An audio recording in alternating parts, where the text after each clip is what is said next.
Hi friends, welcome to mom's kitchen.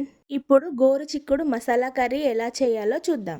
ఇప్పుడు కర్రీలోకి మసాలా కోసం మిక్సర్ జార్లోకి 2 స్పూన్ల పల్లీలు, 10-12 వెల్లుల్లి, 1 స్పూన్ కొబ్బరి పొడి, 2 స్పూన్ల కారం వేసుకొని మెత్తగా మిక్సీ పట్టి పెట్టుకోవాలి.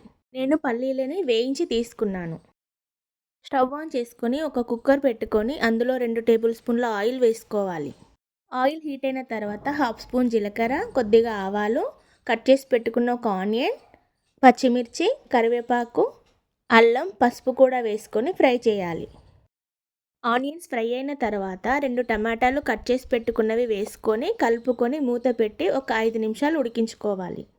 టమాటా ఉడికిన తర్వాత ఇందులో నేను 1/2 కేజీ గోరుచిక్కుడుకాయ కట్ చేసి తీసుకున్నాను. ఇవి వేసుకొని కలుపుకోవాలి. గోరుచిక్కుడిని ఆయిల్లో 5 మినిట్స్ ఫ్రై చేసుకోవాలి. గోరుచిక్కుడు మసాలా కర్రీ కుక్కర్లో చేయడం వల్ల చాలా ఈజీగా అయిపోతుంది. గోరుచిక్కుడుకాయ కర్రీ నచ్చని వాళ్ళు కూడా చాలా ఇష్టంగా తింటారు. ఈ కర్రీని తప్పకుండా ట్రై చేయండి. ఇందులో ముందుగా చేసి పెట్టుకున్న మసాలా పౌడర్ని కూడా వేసుకొని కలుపుకోవాలి.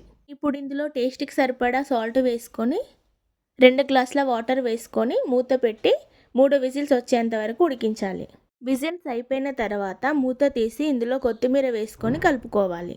అంతే అండి, ఎంతో సింపుల్ అండ్ టేస్టీ గోరుచిక్కుడుకాయ మసాలా కర్రీ రెడీ. ఇది చపాతీలోకి, రైస్లోకి చాలా బాగుంటుంది. ఈ రెసిపీ కనుక మీకు నచ్చినట్లయితే ప్లీజ్ లైక్ అండ్ షేర్.